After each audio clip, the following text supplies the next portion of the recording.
Alright guys, E3 is coming to a close, and it truly has been a big week in the gaming community here at the Los Angeles Convention Center. And all of us at Nintendo appreciate the interest and enthusiasm the gaming community showed towards our new games and the new Nintendo 3DS. But you know, enough of the melodrama. Let's get back to the excitement of the Nintendo's E3 kickoff. E3 started off with a bang as Shigeru Miyamoto beamed in from another world to give lucky attendees at the Nintendo E3 presentation a first look at The Legend of Zelda Skyward Sword.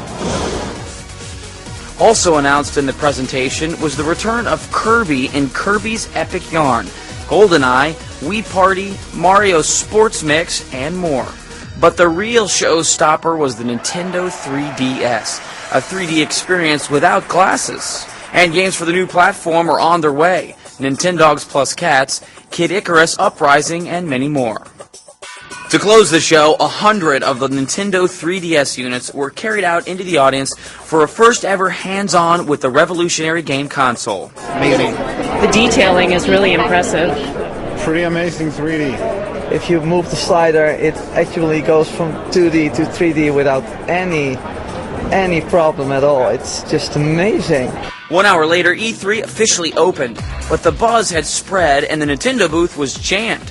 And it wasn't just the Nintendo 3DS that had people excited. Lines were pretty long for the Nintendo 3DS demo area, but once inside, attendees seemed to agree it was worth it. We haven't played a game like this in a long time, and now in 3D it's going to be amazing. I'm a huge Resident Evil fan.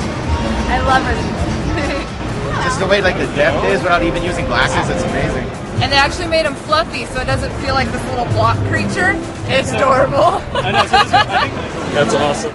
And later that day, Nintendo developers Shigeru Miyamoto and Eiji Aonuma held a roundtable for Game Insiders to discuss The Legend of Zelda Skyward Sword, but also revealed a new Nintendo 3DS title in development, The Legend of Zelda Ocarina of Time 3D. Day 2, and lines still stretch to try out the new Nintendo 3DS. But as a reminder that E3 is much about creativity as it is about technology, the simple, lyrical play of Kirby's Epic Yarn drew gamers in.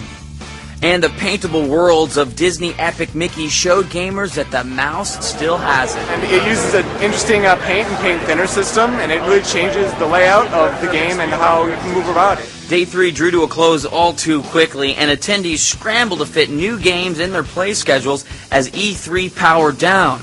Until next year. I gotta say, I'm a huge Nintendo fan. I grew up playing all the games from the Nintendo NES, and it has been a huge honor to be your navigator this year at E3 2010. Thanks for watching, everybody. I'm Brian Cristetti for the Nintendo E3 Network.